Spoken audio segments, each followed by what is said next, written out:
आप सभी को मेरा सम्यक जय भीम। साथियों, महारों के इतिहास का दिन 1 जनवरी नया साल। हम सब इस देश में जो बहुजनों का इतिहास है उस इतिहास की जानकारी हम आप सबके साथ शेयर करने जा रहे हैं।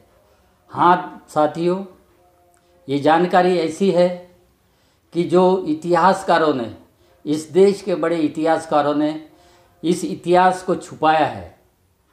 आपको इस भारत देश में जो इतिहास बना है, इस इतिहास की जानकारी आप तक आनी चाहिए, इसलिए बहुजन समाज के इतिहासकारों ने आगे आना चाहिए। महारों के इतिहास के संबंध में हम ये कहना चाहते हैं कि ये देश वीरता के कारनामों से भरा पड़ा है। यह वीरता देश के स्वतंत्रता के लिए हो, बाहरी आक्रमणों के बचाव के लिए हो या समाज के सुरक्षा के लिए हो, इस सब में बहुजन समाज ने ही वीरता दिखाई है। सामाजिक कुरीतियों के शिकार वीरता के कारनामों का भंडार है। कुरीतियों के विरोध में इन्होंने अपना वीरता बताई है। मैदानी जंग हो या वैचारिक जंग, इसमें बहुजन समाज का कोई सानी नहीं है। और यही बहुजन समाज के क्रांतिकारी आंदोलन में मार समाज ने हमेशा बड़े भाई की भूमिका निभाई है, जिसका परिणाम यह हुआ कि उच्च वर्णीयों ने महारों को घृणा के पात्र ठहराया, उन्हें अछूत की श्रेणी में लाया। मानव कल्याण के खिलाफ जितनी भी साजिशें हुई उनका पर्दाफाश महारों ने किया है। इसलिए पूरे भारत में जितने बर्बरतापूर्वक अन्याय अत्याचार अतिशयों पर नहीं होंगे, उतने घृणास्पद अत्याचार महाराष्ट्र में महारों पर किए गए। डॉक्टर बाबा साहब आम्बेडकर कहते हैं कि महाराष्ट्र में पेशवा शासन में अछूतों को, महारों को सार्वजनिक रस्तों से गुजरने की मनाही थी। उसकी वजह यह थी कि उनकी परछाई किसी सवर्ण हिंदू पर ना पड़े ताकि वे अछूत न हो जाए, इसलिए उनके गले में और हाथों पर काला धागा बांध दिया जाता था। पेशवा की राजधानी पूना में रास्ते में चलते समय अछूतों के पैरों के निशान गलती से सवर्ण हिंदू के स्पर्श ना हो, इसलिए उनके पद चिन्हों को मिटाने के लिए कमर के पीछे लटकता झाड़ू लगाया जाता था। जमीन पर उनकी थूक ना गिरे, इसलिए मुंह के सामने में गले में मटका लगाया जाता था। ये इस प्रकार का इतिहास महारों के प्रति पूना में हुआ था। इस संबंध में डॉक्टर खानापुरकर भी कहते हैं कि सभी अछूतों में से ज़्यादा अन्याय अत्याचार और अपमान किसी पर हुए होंगे तो वो हुए हैं महारों पर। सभी अछूत जाति को छोड़कर मात्र महार जाति पर ही इतना अत्याचार क्यों किया गया? थोड़ा इतिहास में झांक कर देखें तो पता चलता है कि महार ये जाति ही नहीं थी। महाराष्ट्र के इतिहास से पता चलता है कि महाराष्ट्र के राजा और सेनापति महारटी ये उपाधि लगाते थे और उनकी महिलाएं महारटिनी इस उपाधि से पुकारे जाते थे। इसके प्रमाण महाराष्ट्र के बौद्ध गुफाओं में अंकित शिलालेखों में मिलता है। कान्हेरी, कूड़ा, बेडसा, महाड़, कार्ले, भाजे, इन गुफाओं के शिलालेखों में महारटी और महारठिनी इनके दिए गए दान की जानकारी मिलती है। इतिहास से यह भी जानकारी मिलती है कि महारटी करलय नाग यह एक वीर योद्धा बलवान राजा था। उनकी कन्या नागनिका, इसकी शादी एक सातवाहन राजा से हुई थी, जिससे सातवाहन राजा को अपना साम्राज्य बढ़ाने में मदद मिली। उसी प्रकार अलेक्जेंडर रॉबर्टसन कहते हैं कि महारों का पहला राजा नाग था। राजा राम शास्त्री भी कहते हैं कि महारों का राष्ट्र यानी महाराष्ट्र और नाग लोग यानी महार लोग है। महाराठी इसका मतलब बड़ा योद्धा तथा महारथिनी का मतलब वीर पत्नी, ऐसा इतिहासकार कहते हैं। शिवाजी महाराज के शासनकाल में महार सम्माननीय योद्धा थे, इसलिए था जीवा तो बचा शिवा, ऐसा इतिहासकार कहते हैं। वो कोई गलत नहीं है। शिवाजी महाराज के बाद आए राजाओं को छल कपट में फंसाकर पेशवा ने अपने साम्राज्य की स्थापना की और इन्हीं पेशवाओं ने महारों पर बर्बरतापूर्वक अन्याय अत्याचार शुरू किया। पेशवा के हर साजिश को महारों ने परास्त किया था। महारों के वजह से ही उनकी साजिशें कामयाब नहीं हो सकी थी, इसलिए आज़ादी के बाद इसीलिए नहीं हुई थी। जिस प्रकार आज़ादी के बाद जब भारत का संविधान बनाने की बात आई तो उस संविधान सभा में बाबा साहब नहीं आना चाहिए, इसके लिए एक साजिश हुई थी कि प्रयास किया गया था कि किसी भी हालत में बाबा साहब को संविधान सभा में नहीं आना चाहिए करके, मगर ये भी साजिश परास्त हुई। महाराष्ट्र के पुणे में पेशवा ने जिस प्रकार महारों का छल किया वह दुनिया के इतिहास का काला अध्याय है। पेशवाओं ने अपने हैवानियत की मिसाल पुणे में स्थापित की थी। महार जमात शूरवीरों की है, रहती है तो सोए हुए शेर जैसी और जागती है तो खूंखार शेर बन जाती है। पुणे के पेशवा ने इस सोए शेर को छेड़ा, यातनाएं दी, फिर भी खामोश रहे।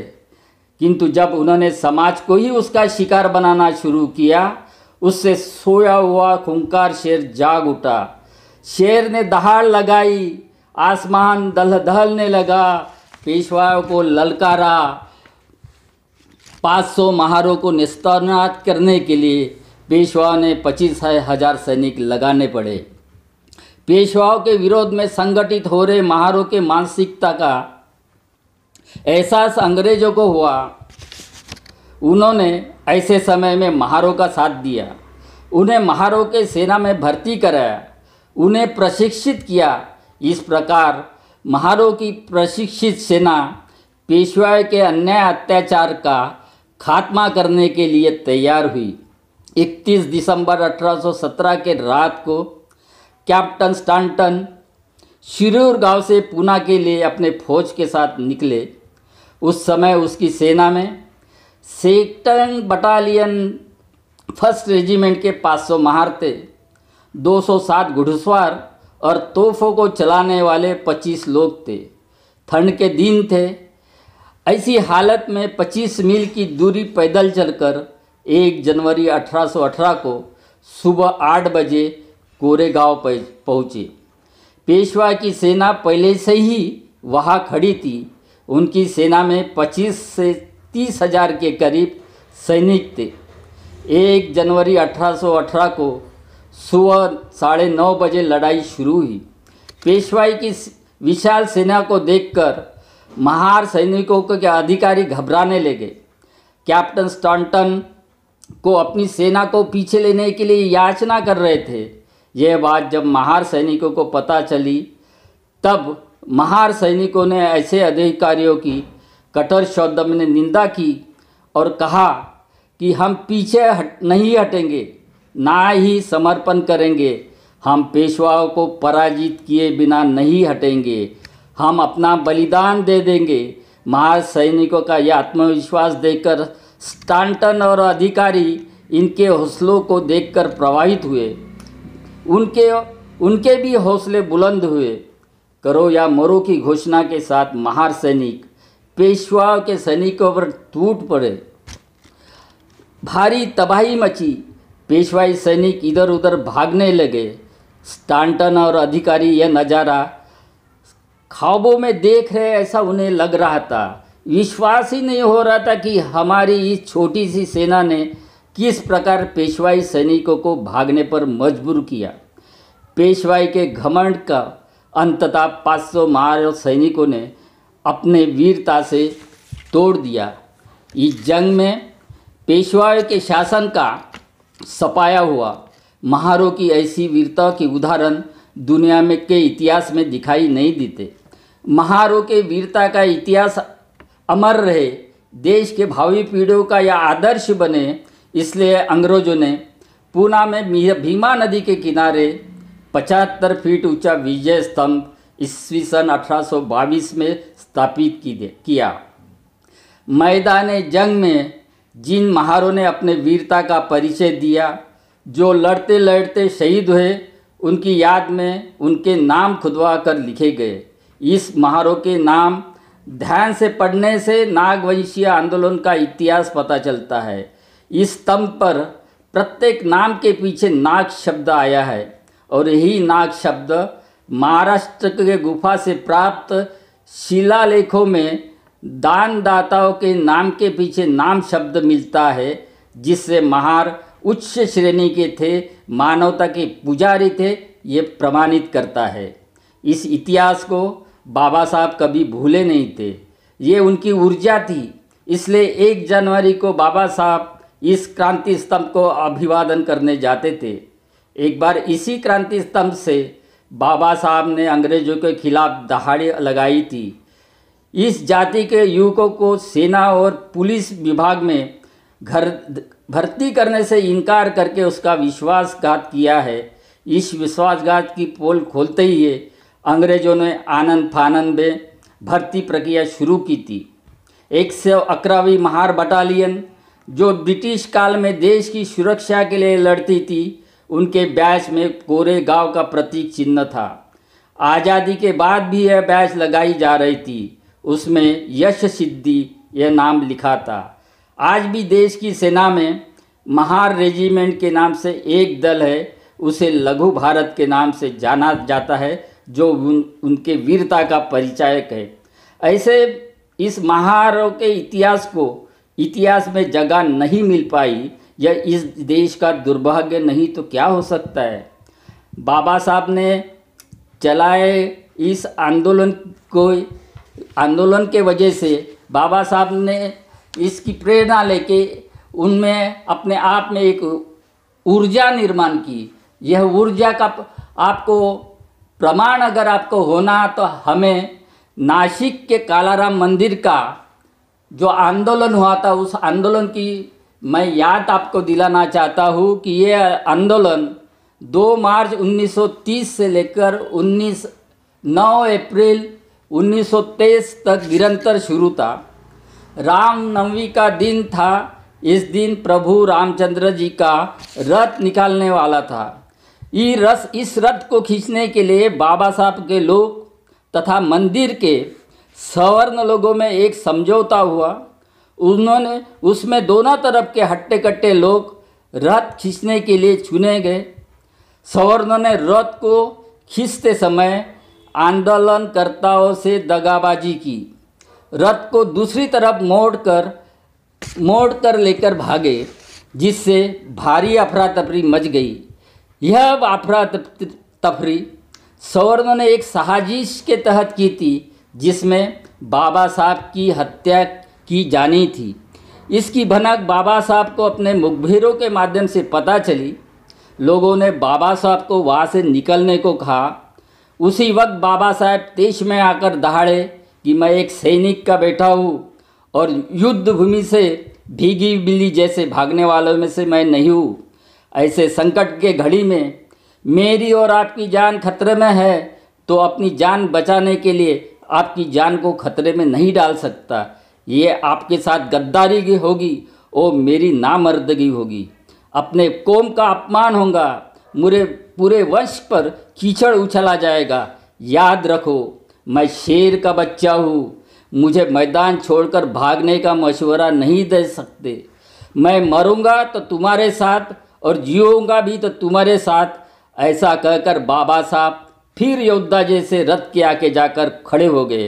बाबा साहब की ये निडरता और ये एक योद्धा जैसा रूप देखकर भीमा कोरेगांव के जंग में महारों के वीरता और शौर्य की याद दिलाए बिना नहीं रहती।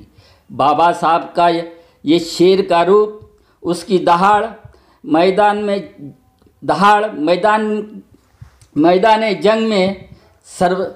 जंग में खड़े हुए सर सेनापति जैसी थी। सर सेनापति कैसा होना चाहिए, ये बाबा साहब के जीवन दर्शन से हमें सीखना चाहिए। हमें ये इतिहास हमें और ये बताता है कि इन महारों में राष्ट्रभक्ति उनके नस नस में बसी थी और यह परंपरा प्राचीन काल से चली आ रही है। नाग लोगों से लेकर बुद्ध काल से लेकर अभी तक निरंतर चलती आ रही है। इसलिए बाबा साहब आम्बेडकर जी कहते हैं कि इस देश में अगर हमें शस्त्र उठाने का अधिकार होता तो ये देश कभी गुलाम नहीं होता, ना ही इस देश को पराजित करने की किसी की हिम्मत नहीं होती।